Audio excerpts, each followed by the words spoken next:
জানি আজকে আমাদের বাসরাত, কিছু কথা বলতে চাই। উনি আমার বাবার একমাত্র ছেলে।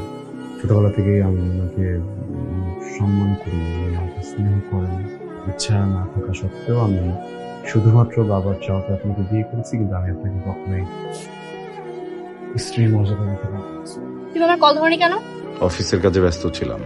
কই, তুমি তো আগেও কাজে ব্যস্ত ছিলা, কখনো কি এরকম হয়নি যে আমার ফোন ধরনি? কি হয়েছে তোমার?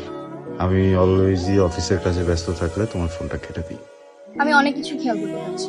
সারা রাত অনলাইনে থাকো, অথচ আমার সাথে কথা বলার সময় তোমার না। ফোন, অফিস আর তোমার ওয়াইফ নিয়ে ব্যস্ত থাকো। আমার সাথে কথা বলার কি প্রয়োজন আছে তোমার? ওই মানুষটাও একটা ট্র্যাপে আছে, আমি একটা ট্র্যাপে আছি। আমি দুজনের মিউচুয়াল আন্ডারস্ট্যান্ডিং এই আমরা ডিসিশনে আসছি যে সুযোগ পেলেই আমরা আলাদা হয়ে যাবো। Just a normal friend. Just friend.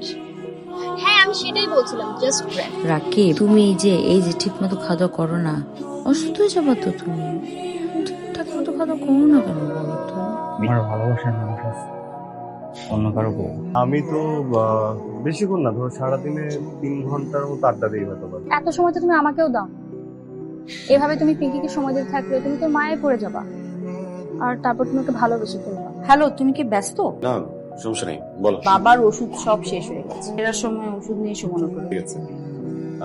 তোমার কি লাগবে? কি কিছু বলছিলে? তোমার কি লাগবে?